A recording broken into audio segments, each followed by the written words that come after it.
One second, everybody.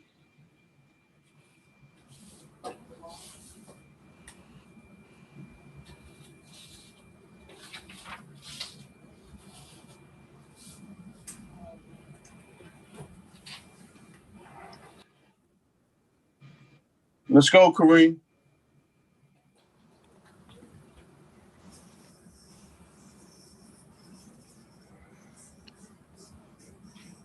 Hello, hello, everybody. Thank you so much for tuning in to Talk Black Podcast, broadcasted on the Talk Black Podcast Network.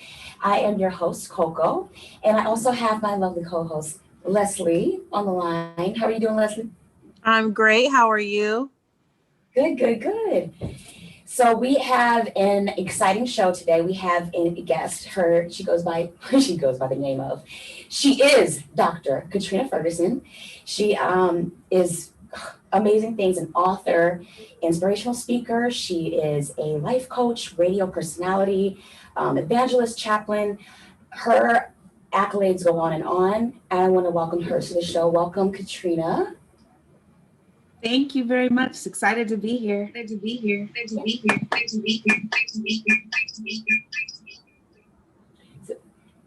That's right. Hi, Katrina. We're glad to have you here.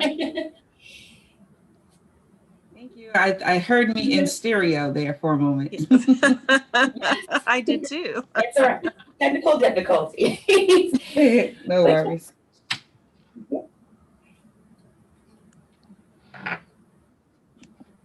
Well, Katrina, thank you for taking the time this evening to talk to us. We're very excited about this podcast because I'm sure, as you know, we are here to answer questions that are maybe afraid to be asked or don't know how to be asked. We're here to touch on different issues that affect our community today and discuss avenues and pathways to empower and get these hard questions answered and help our community move forward in this day and time. So again, thank you for being here. We're really excited to talk to you this evening about questions with finances, and we're going to let you talk for a second and let you get started, and then we'll hit you with the hard questions. Okay. Well, hard questions. I'm just excited to be a part of the podcast, and especially in a time like this, to have an avenue to still connect with people and have those real conversations is super, super important. Again, I am Katrina Ferguson, and I'm actually in Maryland right now. I live between here and Florida. By design, literally, I just don't like the cold weather, so I prefer to be in Florida during that time of year. But I use the word design because literally that's really what this whole life of ours, it needs to be about, especially our financial lives. We really have to design our lives. You can't just, live it and think that working your 40 hours a week or building your business is enough. You have to design your financial future based on the way you want to live your life. And when I first became an entrepreneur, I was actually, it was out of necessity. I was a single parent mom who, when separating from my husband, he left, took his 6 figures, and left me with the girls and the bills. And so at that point in time, you have to make some real hard decisions. And I didn't feel like my kids should have to suffer because their parents couldn't get along. So I made a decision. It was weird because at the time I was working in a law firm. And somehow, ladies, you know how it gets, you just kind of feel like things are shifting. And a lot of times we crumble and cry about it. Not me. I was crying, yes, but I also went into what I call survival mode. And I just started working. I was killing overtime. Somehow, in about 6 weeks, I supernaturally was able to save like $15,000 so that when the axe finally fell, we weren't totally butt out, if I can say that. Yes, you can. You know what I wanted to say, you know what I mean? Yes. But, so I just remember, continuing to work for a period of time, 50, 60 hours a week, because I wanted to make sure my kids had the same opportunities as other kids. And then I realized something, ends aren't ever going to meet, right? You have to create a meaning of the ends. It doesn't just happen. You have to put it all together. You have to design it. So I remember getting started with a company that I could align with in the direct marketing industry, and went out the first day and earned more money than I was making all week. Within 57 days, I literally fired my boss and went out on my own full time. In 3 years, 6 figures, Millionaire Club member, all of the accolades that come with it. But it all worked out because I had a powerful reason why it had to. I had 3 daughters who deserved to have a decent life. They deserved to go to college. They deserved to, I even made a deal with my kids. I told them, I said, as long as you go to college, graduate from college, live by yourself a year, travel for a year, no babies, then I'll take care of you financially until you're 26. And they, fortunately took me up on it. 2 of them did. And as a result of designing my lifestyle, I was able to show them that there's another way, that you don't have to work 40 hours a week for 40 years of your life to retire off of 40% of what you couldn't live off of when you had 100% of it. There are options. You can do what you love. You can impact the lives of people and create finances at the same time. So even today, as an entrepreneur, a serial entrepreneur, every business that we own or that I'm a part of has to do with solving some problem that I encountered. One of my mentors said that the size of your paycheck is determined by the size of the problem that you solve. So I look for big problems. I look for big issues so that I can get big paydays, if that makes sense. Not because I need the money as much as there are things I want to be able to do to impact the lives of other people with the money. So yeah, it's important to design your life and know okay, I want to be able to live in Florida and I want to live in Maryland. I want to be able to go spend 6 months with my daughter when my first grandson was born. The things that we want to be able to do as a result. So we got to get time out of the way, money as an issue, time and money as issues out of the way once and for all. That's so fantastic for you to say design. I've never heard it put quite in that context. And so, and design being number one, very important. But what is your advice to get started? You said pick something that has a big problem that needs to be solved. Can you give us an example of a solved problem? Well, the challenge is I'm not a person that really believes that everybody, or even as many people as do, are designed to have jobs. We weren't really created to do that. I believe we were more created for commerce. So what are you good at? What do you like to do? What hurts you? For instance, one of my daughters, she would go to school. I would take her to school every day, and she would come home hungry. And I gave her lunch money. I gave her lunches. I made sure she had food, but every single day she came home hungry.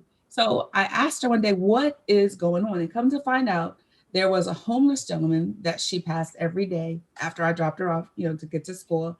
And she would give him her money, or she would give him her lunch. And I was like, first of all, it's my money. Stop giving. Let's have that conversation. But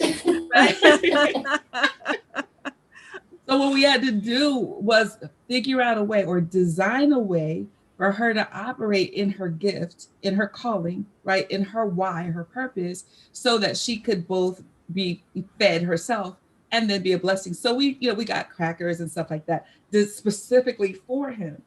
And what that did today, she has a nonprofit where they drive around the city in the wintertime and they take food and they take blankets and socks to the homeless. Now, if I had just laid her out, just busted her all up and down for wanting to help people and spending my money to do it, I'm not so sure that she would have ended up in that place. However, because I recognized that this is something that hurts her, I showed her a way to create a business around it that still allows her to impact people's lives, but not financially drain herself in the process. And so that's what I mean. It's what hurts you? What problems were you created to solve? And most definitely, there's some sort of a compensation plan attached to it. I remember in that network marketing company, about 4 of us came in, started making well over 6 figures. None of us had made that type of money before. So when we started looking for someone to do our taxes, we got this one guy somebody referred. We all went to them and we all got audited, every single one of us. So I'm watching my friends whose dates were before mine come out of there owing, $80,000, $110,000, all of this money that they were owing the IRS, and they had these payment plans. And I was like, no, because my goal wasn't to cheat the IRS. Like that wasn't what I was trying to do. I pay my taxes. I consider Uncle Sam my business partner. Okay, so I'm not gonna have any tax issues. And the man who did our taxes, we couldn't find him. He gotten ghost, disappeared. So I was like, listen, there's gotta be a way to understand this. So I just started gathering books, doing the research, and kept postponing my audit because I wanted to find all of the credit card receipts and all of the things so that when I went in there, I was ready to fight this battle. And I remember going in and I had that big rollerboard suitcase with all these binders in it and had it all ordered. We did about four appointments. And instead of me owing the IRS over $60,000, which is what they said my debt was, me, single parent mom, really still trying to catch up, right? I ended up with them owing me $1,100. Fantastic. So I said, okay, if this is happening to me, it's happening to other people. So I was like, okay, I'm going to start learning more about taxes. And it was a great education right there in the fire, right? But they came for me again the next year. This time it was $34,000 and they ended up owing me $800. And the irony was at the end, each time the auditor would say, well, do you live with somebody who pays all your bills? And I was like, no. I said, it's amazing how the Lord provides, right? Because it was happening for the very wealthy. Why couldn't it happen for somebody like me? Why should I have to give all my money to taxes? And as a result, eventually, we ended up starting a tax company about 8 years ago.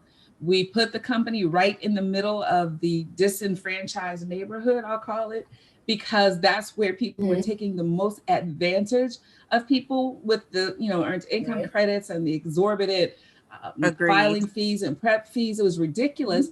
So we did that, and we've been there over probably the last, 6 years in that location with a great reputation. But it's not about so much doing people's taxes as helping them get an understanding of their own financial situations. Like, okay, you've got this money coming. What are you going to do with it?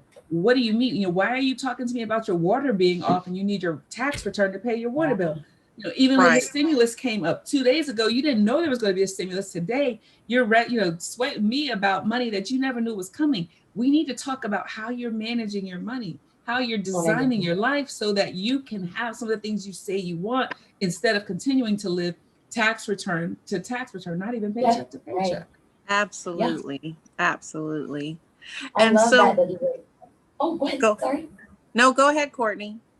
Well, I was saying, I love that you are not only have you created your professions around things that you see, okay, this is a need, I'm going to go ahead and do it full force, but you instill that into your child because I think, especially in the Black community, that is something, or even, most communities, just not the wealthy. The wealthy kind of teach wealth.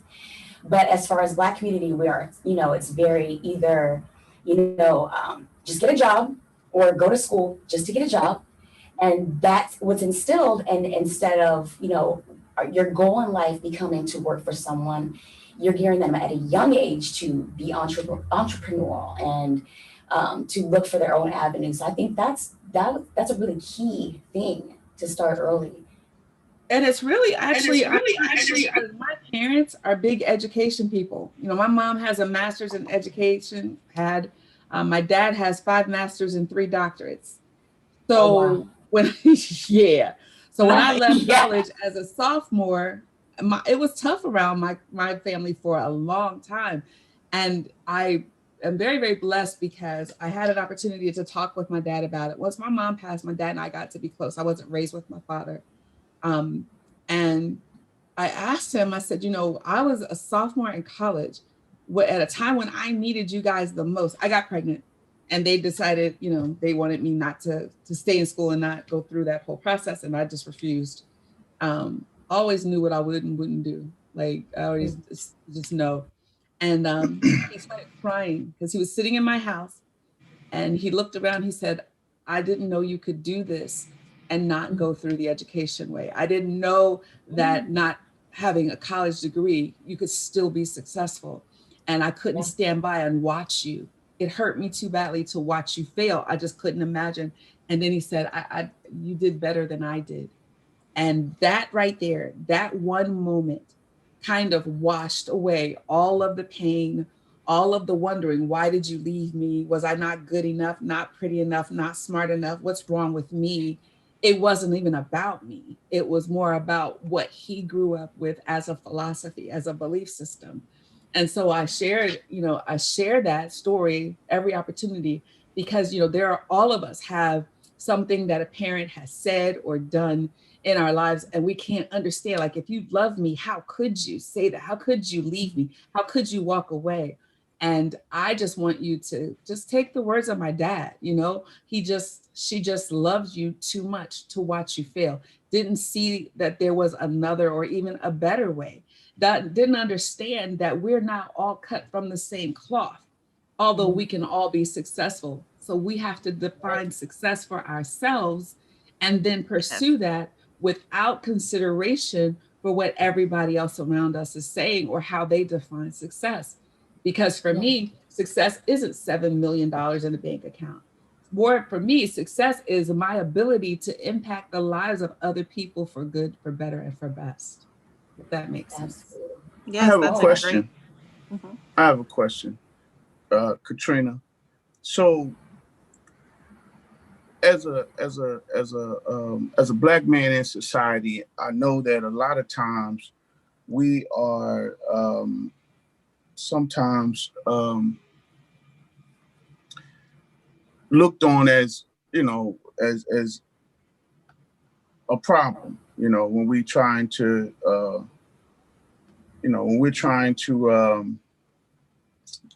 go to the bank and get information from the bank, and they don't like to deal with us at the bank because sometimes we don't go in and we don't know how to ask the right questions. So if I was a person, let's say, and I'm going to say this from a perspective of a person that has a skill set coming home from incarceration, that wants to start a business to try to help themselves and their family, how would I approach making that relationship with the bank? So this is something that I just did at a very young age. Is I always believed that a relationship with the bank is important in terms of your record. Like I have bank accounts that I've had since my teenage years, right? Like years and years and years. And it wasn't really so much a relationship with the person at the bank because that changes constantly.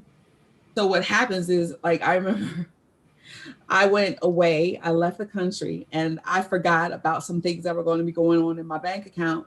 But because I have a relationship with the bank, it wasn't a problem because they knew the money was coming when I got back. So they just paid all the stuff. I had to pay the fees. But because of my record and relationship with the bank, they were able to do that. Now, it's not like it used to be where you got Old Town Main Street, where you got one banker who's making all the decisions. It's very hard to find that. I think right now there's only maybe 2 or 3 even Black banks, African-American owned banks in the country at this point. One of them is right here downtown in DC called Industrial Bank. So you can go in and build a relationship with a banker, but that banker is not making the decisions anymore. So I think a lot of times it's going to be the relationship with a credit union where you've got some type of affinity. Like my dad has been a member of his credit union probably for 55 years. So when I walk in there with him, and now the relationship kind of transfers to me because now I open an account and I have money there and his people know me as in addition to my dad. But coming out of incarceration, or even as a teenager, one of the things I did for my children was I took them to the bank. I opened bank accounts with them.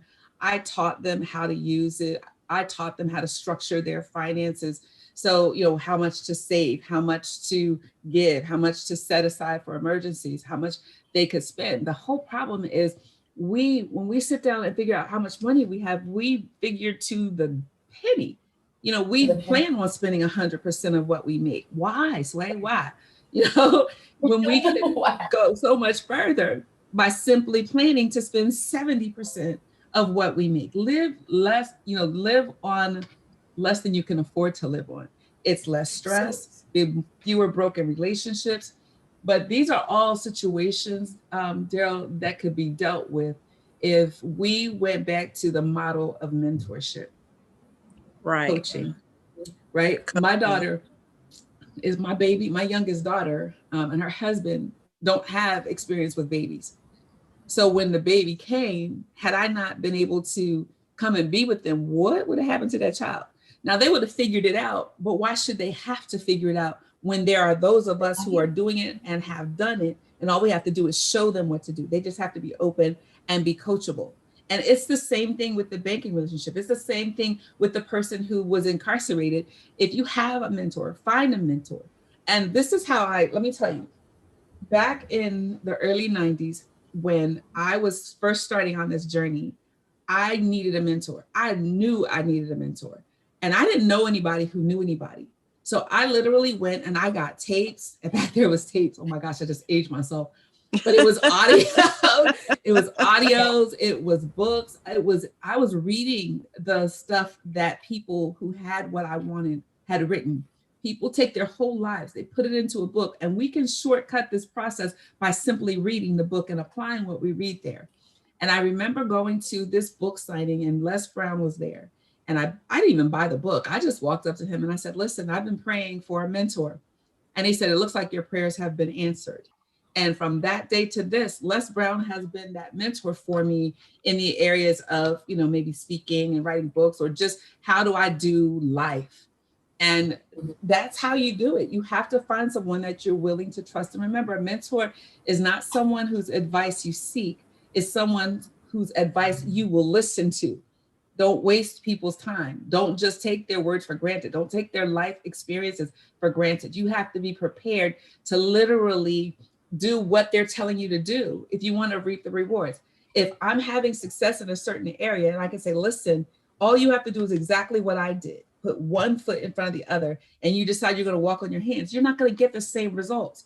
You've got to be willing to listen and to apply what is, like we keep hearing knowledge is power, and that's not true.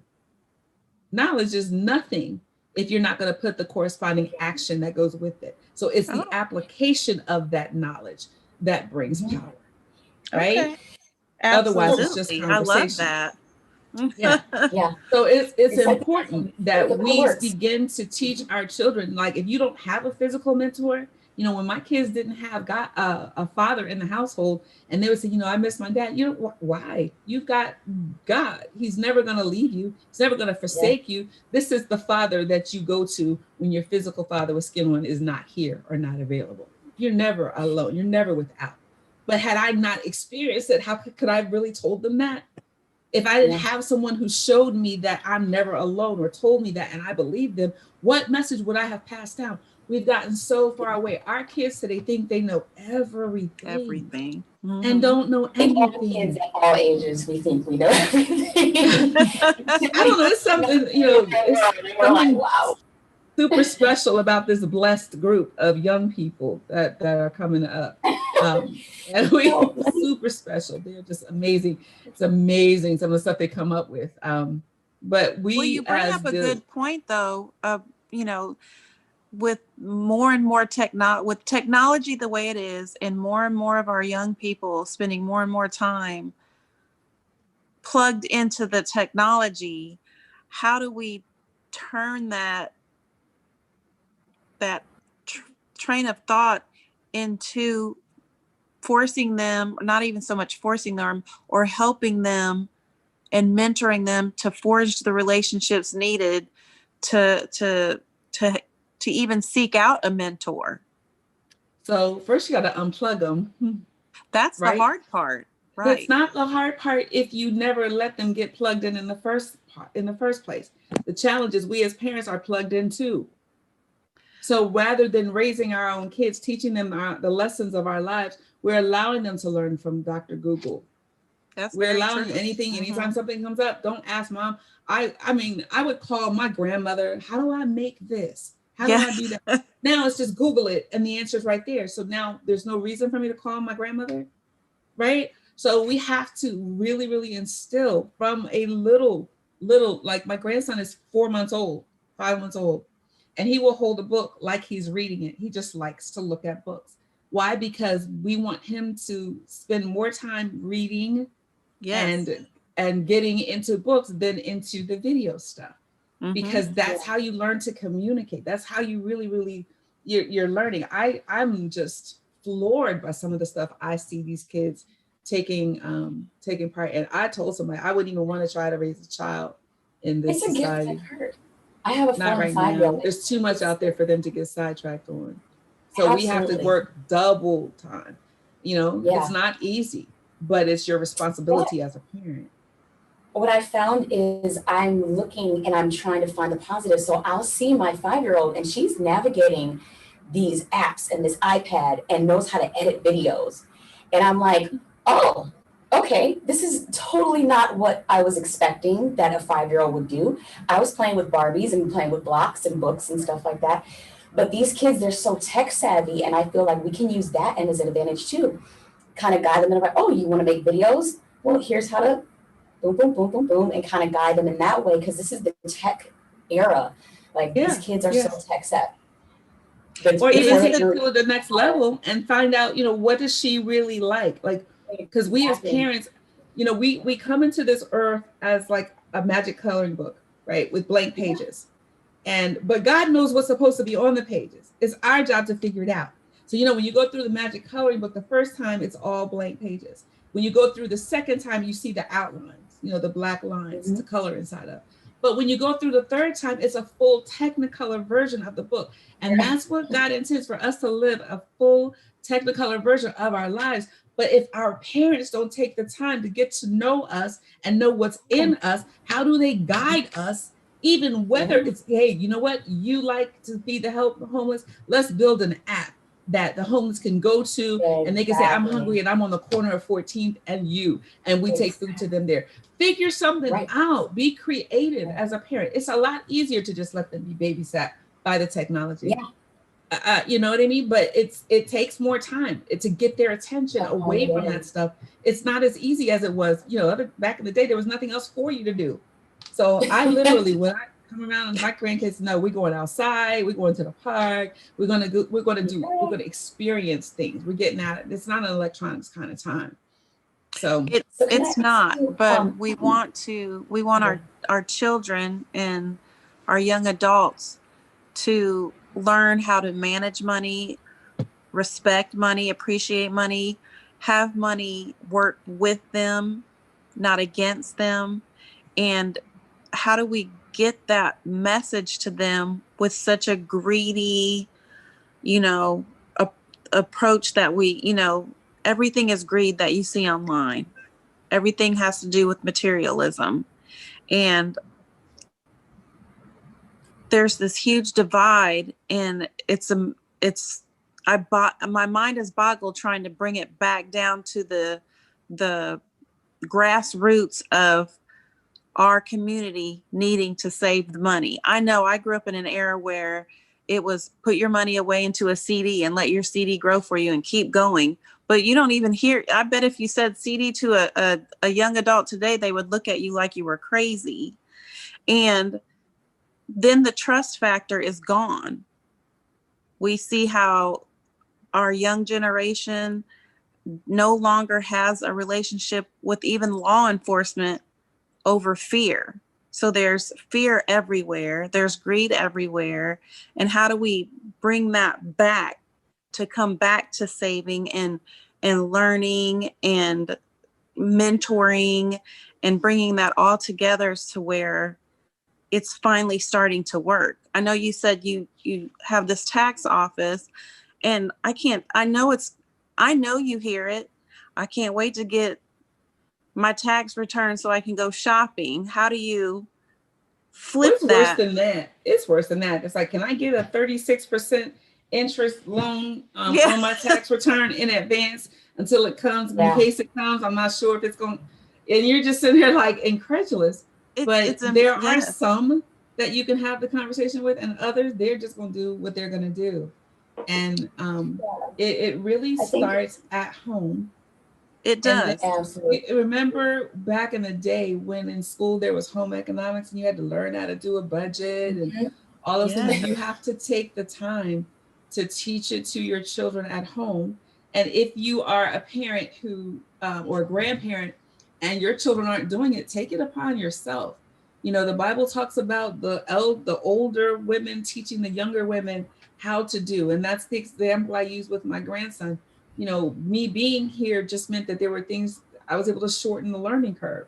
And we can do that for our kids. You know, my children graduated from college with credit scores that they could buy houses with. That's the way it should be. Because I managed it and I showed them what I was doing throughout the process. So when they graduated and I turned it over to them, they knew what to do with it. And they all had different, ideas of what they wanted to do with it, but they all have amazing lives financially, right? They had an amazing mother, because there are some people at the end of that spectrum to where they get out in the real world and they're, why can't I get anything in my name? Because mama's been using your name and your social security.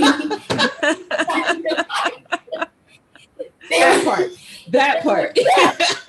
It's completely opposite ends of the spectrum. So I think it's great. Like, we have to drill that in, start when they're young. And I know I do this with my kids, and it's fake money, but I still give them, fake allowance. They're 4 and 5. They don't know it's not real dollar bills. Right. When they do things, they get a little bit of money, and then they can buy. You can buy a snack. You want peanut butter and jelly? Okay, well, that's going to be $2. It just kind of gives them a concept of, okay, you know what? Matter of fact, I will save this so I can save up for what I really want, which is that candy, that whatever, the popsicle, whatever it is. Right. Just kind of giving them idea of what it is to save, or what it is to just not blow. Just don't blow through it, because it'll pay off in the end. So I think I think that's really good to instill that. I was going to ask you a question earlier. We kind of talked about a few different subjects, but I know that the subject about, someone coming from out of jail and having basically a new beginning, and starting from ground zero. And then you also kind of told about your story and kind of starting from, back from nothing, marriage, and still had responsibilities, but you were back to, being the main breadwinner. What would you say, if I'm this person that is like, hey, maybe I've never had it, maybe I have and I lost it all. I go get my bank account, that's fine. Maybe I do get a job because I have to pay bills. What would be something that you would say, absolutely do this first, so that way you can eventually get to, a path to success? So the first thing is going to be important in every scenario is being clear about why do you need this money? What are you trying to accomplish? Dr. Miles Monroe, the late great Dr. Miles, said that unless you understand the use of a thing, abuse is inevitable, right? So if you're going to have money, why? Is it because you just want the latest Jordans? Is it because you are pursuing your purpose and your destiny? Because each one has a different way. I will do things for other people at times that I may not do for myself. So I have to remember that my why is about impacting people's lives positively for growth, for kingdom growth. And in that means when I make decisions, it's gotta go through my little priority list. And if it doesn't line up with the priority list, then I don't do it. And you've got to get okay with saying no. No is a complete sentence. So I would say to that person, first of all, why, what is it? My reason for making so much money so fast was I had to feed my kids. That my kids were hungry. And I wanted them to realize that just because I was alone didn't mean I was alone. I was single, but that didn't mean that I had to live the lifestyle of a single parent mom, that there were choices and options. I could have chosen soap operas, bonbons, and fuzzy slippers. That could have been my choice. But instead I chose entrepreneurship, trips to countries that I hadn't visited. So I took my kids there, college funds, 750 credit scores coming out of college. That was my choice. So it's like, first of all, you got to decide what you want. And the root of the word decide is desire. It means to kill all other options. That means come hell or high water, this is what we're going to create. Because guess what? Hell and high water are coming.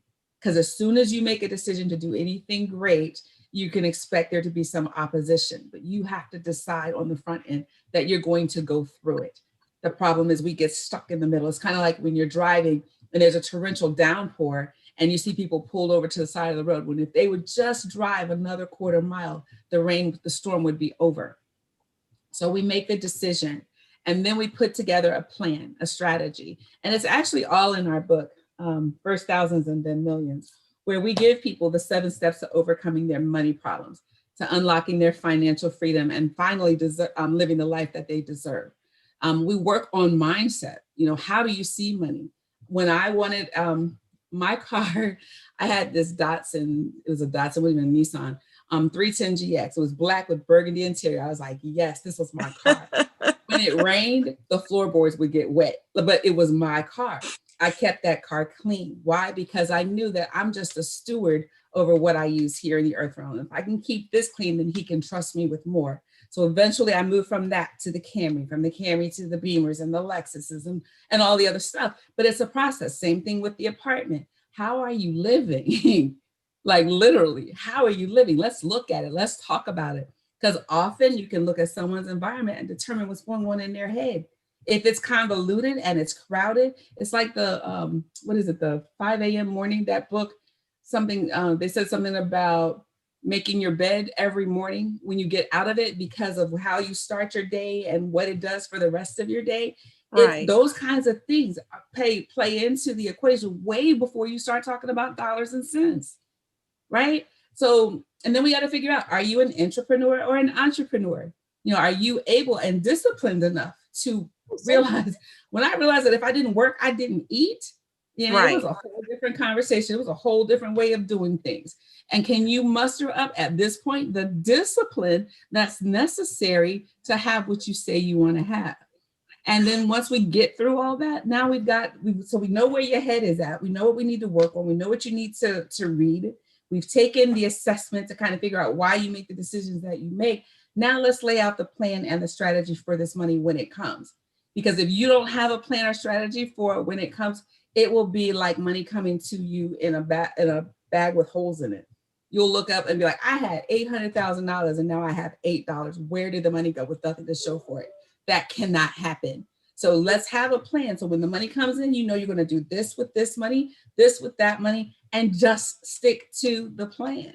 So essentially, what you're saying is that if you fail to plan, you plan to fail. Absolutely. Exactly. Absolutely.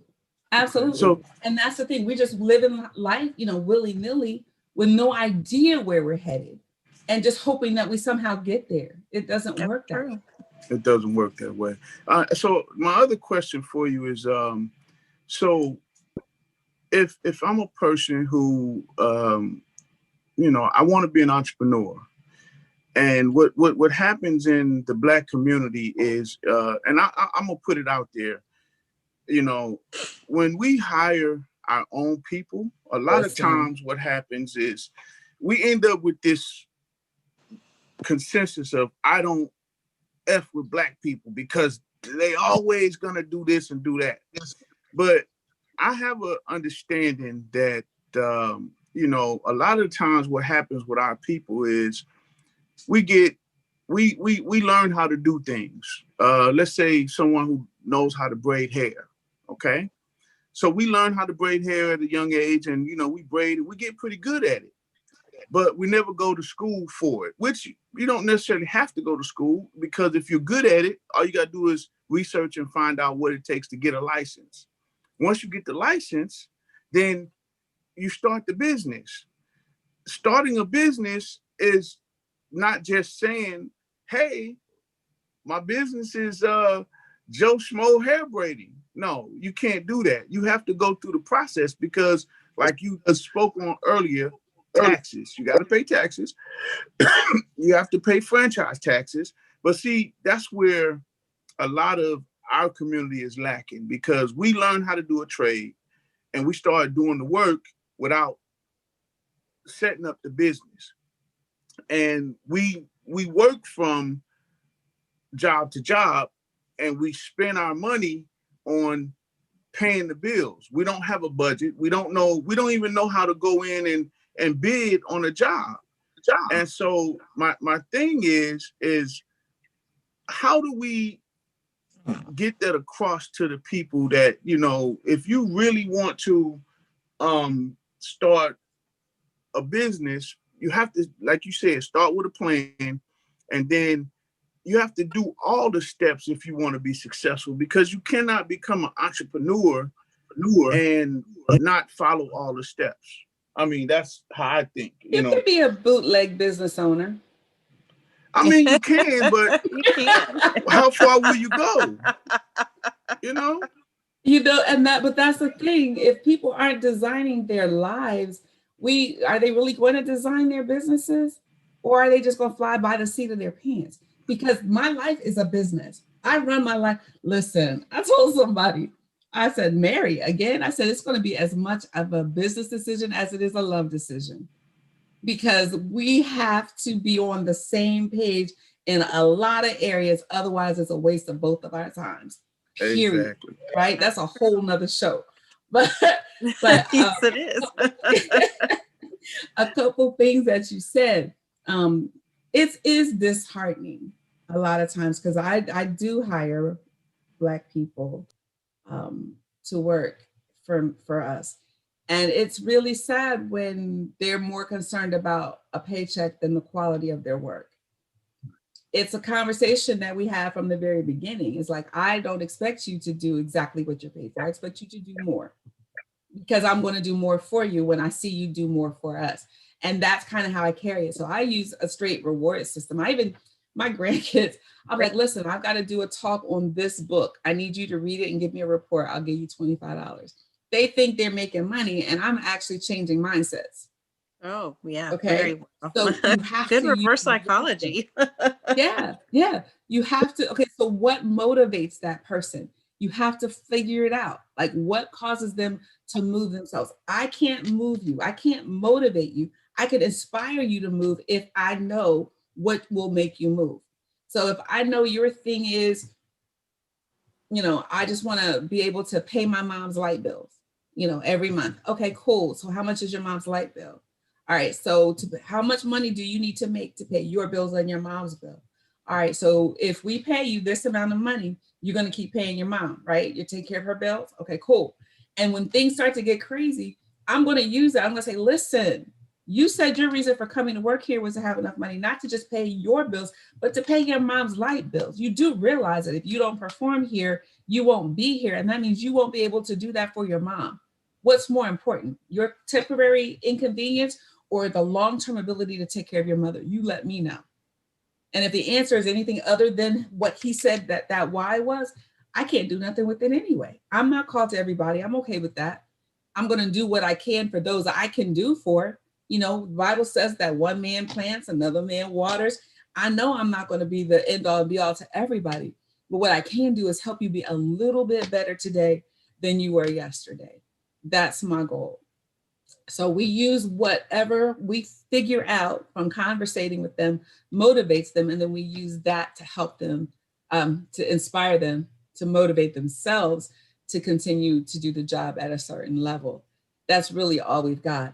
And then even the challenge with those who have these businesses, I'm doing my hair salon from my house. You know what? Let's go here, because this is the most disheartening part. How many churches have I gone to, sat down with the pastors, and they haven't filed taxes? Mm-hmm. Wait, what? Okay, so let's get you together. Where are your books? What do you mean we don't have books? what do you mean that you pay your bills out of the church's account? Like, dude, I won't even touch it.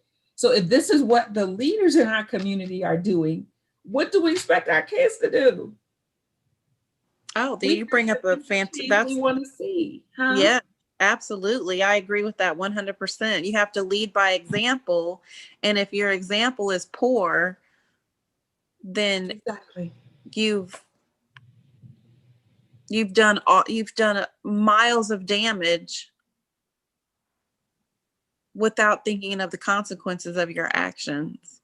That is very real. But even the consequences is one thing, but what about your responsibility as a community leader? Exactly. If you don't do it for yourself, should you not do it for those who are coming up behind you, watching everything that you do? Children don't do what you say, they say what you do. They say what you do. Mm-hmm. Yeah, they're going to do what they've seen in you. So and I'm very fortunate because my mother was a spendthrift. Mama said, if you want it, you get it. Don't worry about the money. It'll show up.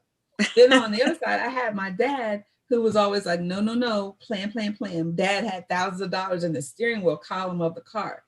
And it's amazing because I wasn't raised with my father, but that's been my philosophy. It's always I am a saver, an investor, so that there's always enough.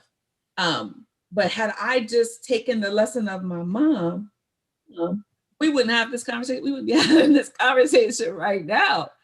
But somebody came in that I respected, that I trusted, and say, hey, someone at a church leader, and so listen, you can do better. Let me show you how. And they took the time and they invested the time, and I just respected them enough to listen, apply the principles, and things shifted and things changed. So that's why we have to be the person that people can listen to. You know, my granddaughter is 16, and she doesn't know I know she said this, but she told somebody, she said, oh, my yaya, I just love her. Like, that's my girl. Now, some would say that's disrespectful. No, not in 2020, it's not. No. Not in 2020. It just simply means that I trust her and I'm going to listen to what she says. And that's what we need, because she knows I have her best interest at heart. I'm not going to lead her wrong. And she sees it in my lifestyle, not just the words out of my mouth. And we have to, as leaders, we've just done a really bad job with a couple generations. So we just have to pick up the ball here, start again, and just do better. And then support those organizations that, even if it's not my calling to work with people coming out of jail, I can send a check. I can send a supply of books. I can do something, have a conversation just to help people who really want to get back on track. I mean, things happen. That's, again, another show.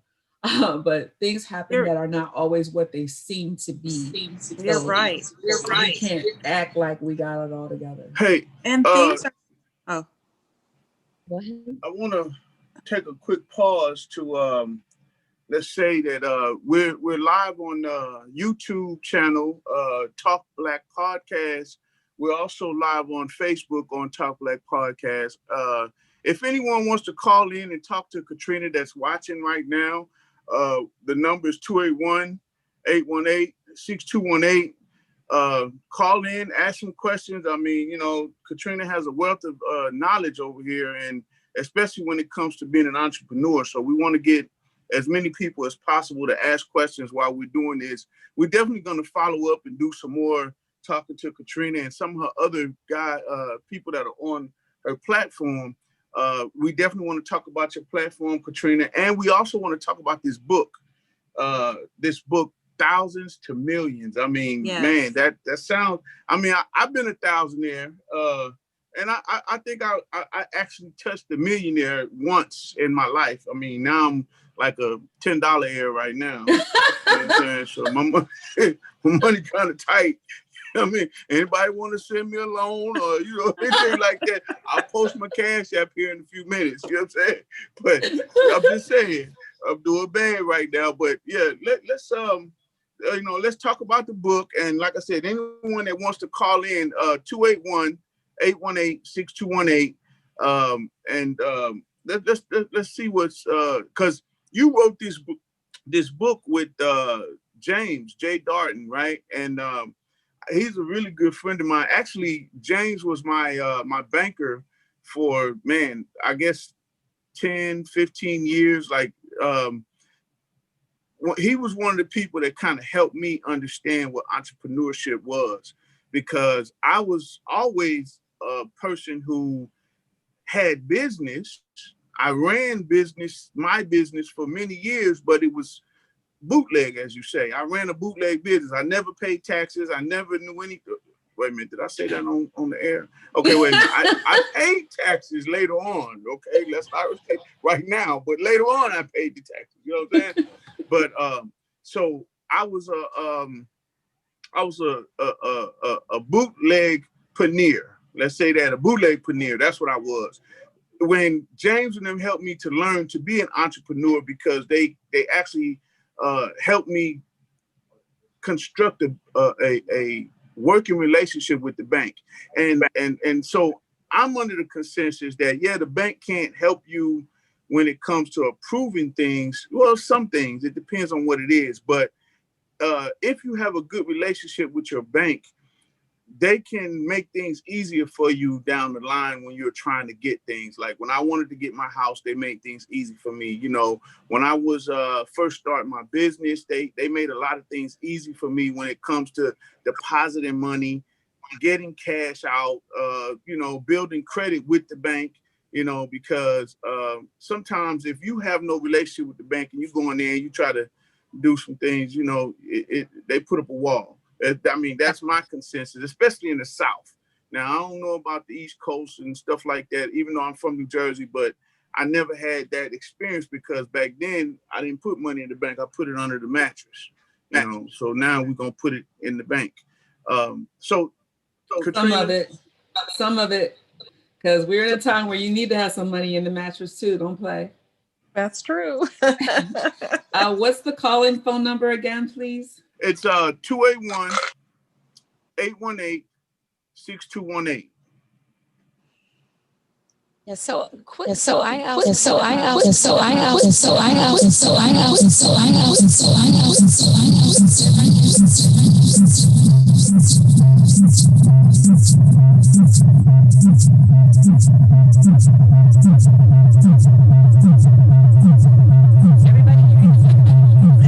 You're muted, Daryl. Okay. We're having a little technical difficulty. We are.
Still going on? Do you guys still hear that? Yeah, I'm still hearing it. Yeah.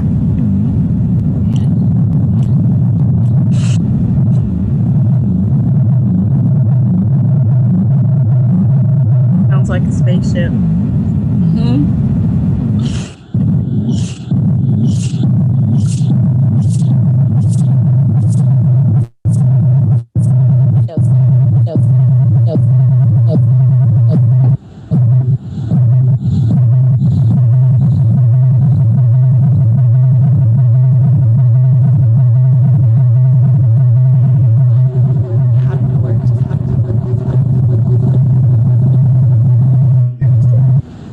It just started.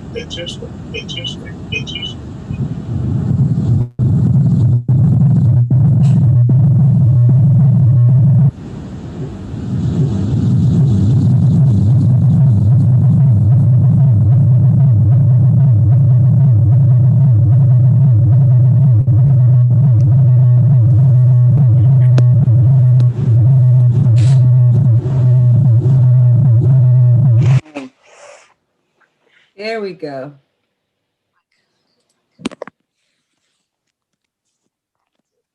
Can you hear me? Yes. Perfectly. Okay.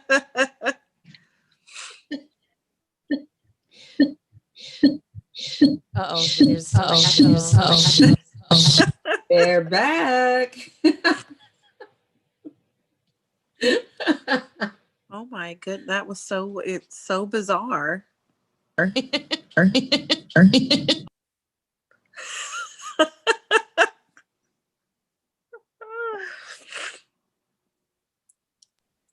Every time I talk,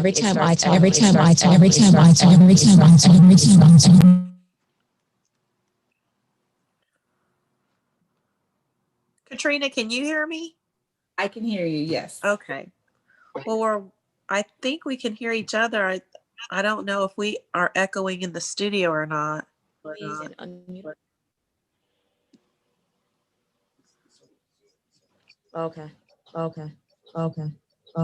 Maybe from the laptop.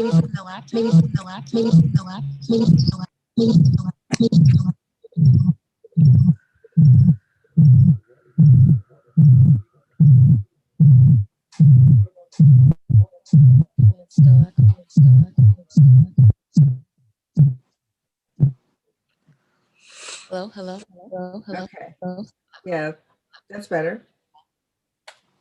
It's better, but still echo.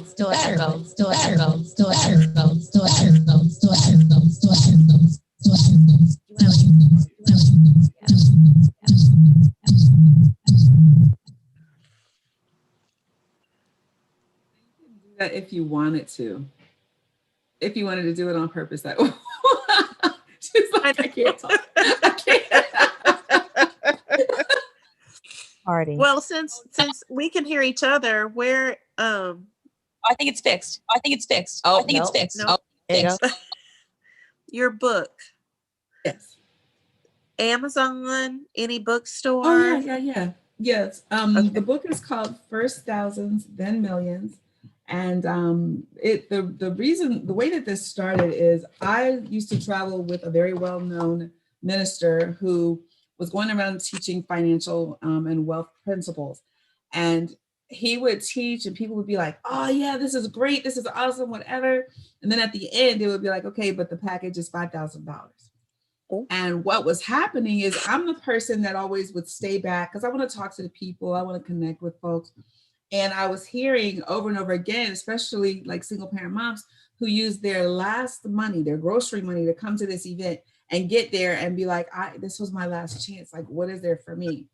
And I was really praying about it. I was like, Lord, what is like, how this isn't working. This model is not working.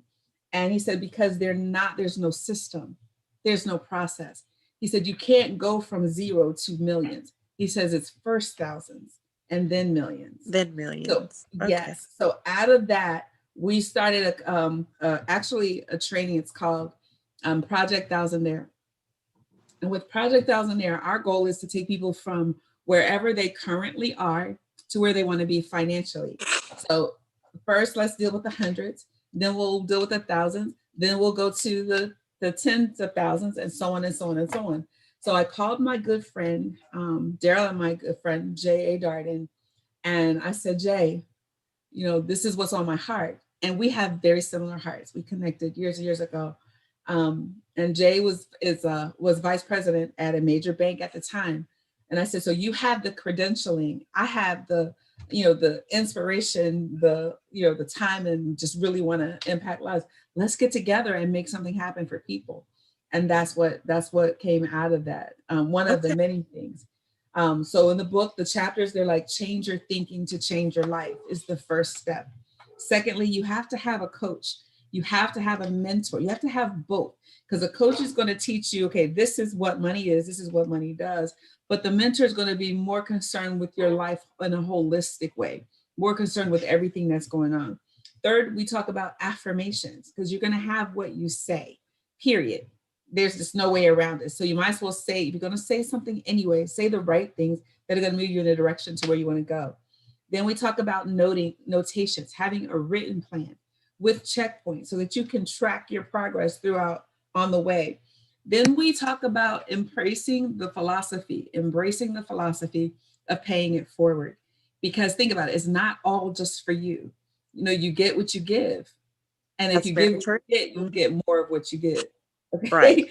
And then we talk about multiple streams of income, and then we bring it all together under the 1,000-Day Academy window umbrella, and just help people move. Now we do that. We've done that class with people. We also do it under the umbrella of the Ultimate Coaching Exchange, where people can come, because think about it. A lot of times I wanted coach, like my coach now. I went to 2 events and I spent well over $20,000. Ooh. It's expensive to get It is. people who have some type of, who have a track record, who have influence, who are willing to loan you their name and just do all of those things together. So we've taken what has been saved for the decidedly wealthy and brought it under an umbrella for everybody. It's called the Ultimate Coaching Exchange. And we have coaches that are experts in all types of different areas. So that if you need money help, we've got a money coach. If you need help with your life, getting your mindset together, we have a mindset coach. We have a author coach, someone's going to help you write and publish your own book. We've got authors in all of these areas, and you become a member and you have access to their trainings, their personal development materials. You can even get a membership that will give you one-on-one coaching with them for less than what they charge for 30 minutes of their work. But you can only do that under our umbrella. Okay. It's super, super, but they don't do it outside of the umbrella. That's the agreement. And it's just been super, super powerful. We're just seeing people's lives shift. People's lives are changing. The coaches are building their repertoires and their businesses. And it's just a way to impact people in a complete circle, because what you give, you get. What you get, you give. Well, I'm going to read your book and then love to have you come back so we can talk about the book. Absolutely. I Maybe wish we can get Jay to come on as well. Yes, I would love that. I'm really interested. I will order that this evening. Awesome.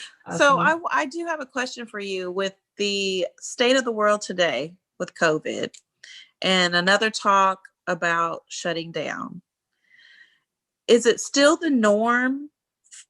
You always have 2 months salary for when you got laid off. But with the shift in the world today, would you say a 2 month salary is still a good goal, or would you take it past that? No, we always taught people six. Have 6 months of your expenses set aside, so that if you lost a job or had to figure out how to make money, you would have enough time to do it. But think about it for a moment. We're going on 11 months of this. And I was thinking about it. I was talking to a friend the other day. I said, Lord have mercy. Had I not designed my life, had I not lived below my means. So I make a lot of money doing this. I travel around the country. I speak to large audiences. I do book signings. I haven't been able to do that. So how is it that my lights are still on? You know what I mean? Right. It's real estate. We own many, many properties. People don't have to pay their rent right now. All of these are areas like, and I felt so bad because there's a guy in one of the neighborhoods I own, and his whole building is renters and nobody's paying their rent. And so he can't pay his mortgage. And the mortgage company is saying, okay, we'll do a forbearance. But what does that mean? That at the end of the 90 days or whatever the forbearance period is, you have to pay all that money back anyway. So Why do the forbearance? Thug it out and pay the monthly mortgage. Just fight through it. One of the things that we did in the very beginning, and I could tell you a story. Let me just tell you the story. When this all started, there was a gentleman, and he and his friend got in their car, and they drove all around to all the dollar stores in the country, all the drugstores, and they bought up all the hand sanitizer, all the wipes, all the bleach that they could. They came back and they put it and they started selling it on Amazon and eBay for, ridiculous amounts of money. Yes. I mean, it was just outrageous. I don't condone that. However, his creativity for creating income in a pandemic is to be applauded. So, and now ultimately he ended up giving it all to nursing homes because nobody would let him sell it because his prices were jacked up. But that's how we have to think. And that's what I did. Literally, there's a product that I was using. I had been using it. And I said, you know what? People need this. They can get it to their doorsteps. Nobody wants to go home. So I started taking pictures of the product at, the boxes at my front door. I said, oh, hand sanitizer just got here. People started calling me like, hey, how are you getting that to your home? We probably made like $35,000 in 60 days. Okay. Just through somebody else's comp plan. Only because I was at home and I refused to just sit there and wait for the other shoe to drop. If you would just get, we're waiting for a handout. We're waiting for a stimulus check. Stimulate your own economy. Why are you waiting for the government to do for you what it's not going to do for you and hasn't done for you in the past? This is not news. This is not new to us, especially our community. It's the not only new. handout you need is at the end of your wrist. That is it. That's the only handout you need. Lift it, worship God, and go to work. That's it. That's what we've done. That's what we've been doing. And so there have been some unexpected ways to create increase. And you have to be okay with that. You have to be okay with that. So stop just sitting. Don't just sit. Be creative. I do a training. It's called Dare to Be Your Greater Self. Dare to be the greater self, the self that's deep down inside you that you have not let have its full expression. Be that person and watch and see how your life changes. But I love how you said, don't just sit there, because whenever you turn on the TV, that's exactly what they're wanting us to do, is sit there and not move and not do anything. And so to hear you say, don't sit there, it's sort of a catch-22. You're being told to sit there. And so where do you grasp that? Watch it. I don't watch the news. Right. I can't, because it takes too much of my brain power. It is exhausting. It gives me a feeling of hopelessness to sit there and watch you say over and over again, oh my gosh, it's getting worse. Okay, got it. It's getting worse. Let me go do something about my personal economy right now, because I can't have my life fall apart because it's getting worse. Whatever it is, whatever he is, whatever she is I have to stay in. I don't want to say, I got to stay in control. I have to manage myself. I have to manage my creativity, my emotions. Otherwise, you'll get sucked in and you'll be sitting there waiting for a stimulus check that is not coming. It's not coming. What was it, $1,200 last April? If they were going to get us more money, do you not think we'd have had it by now? Well, and what upsets me the most about this $1,200 is it's still taxed. So the $1,200 won't be taxed. It won't be taxed. Okay. See, I assumed that it was. Unemployment that everybody has been getting, that they didn't, the extra $2,000 a month, that they didn't have taxes without, people are going to it's going to be detrimental. Yeah. So thank you for clearing that up. I thought that both were taxed. I thought the stimulus check was taxed and the unemployment. Okay. But what I will tell you is start a business.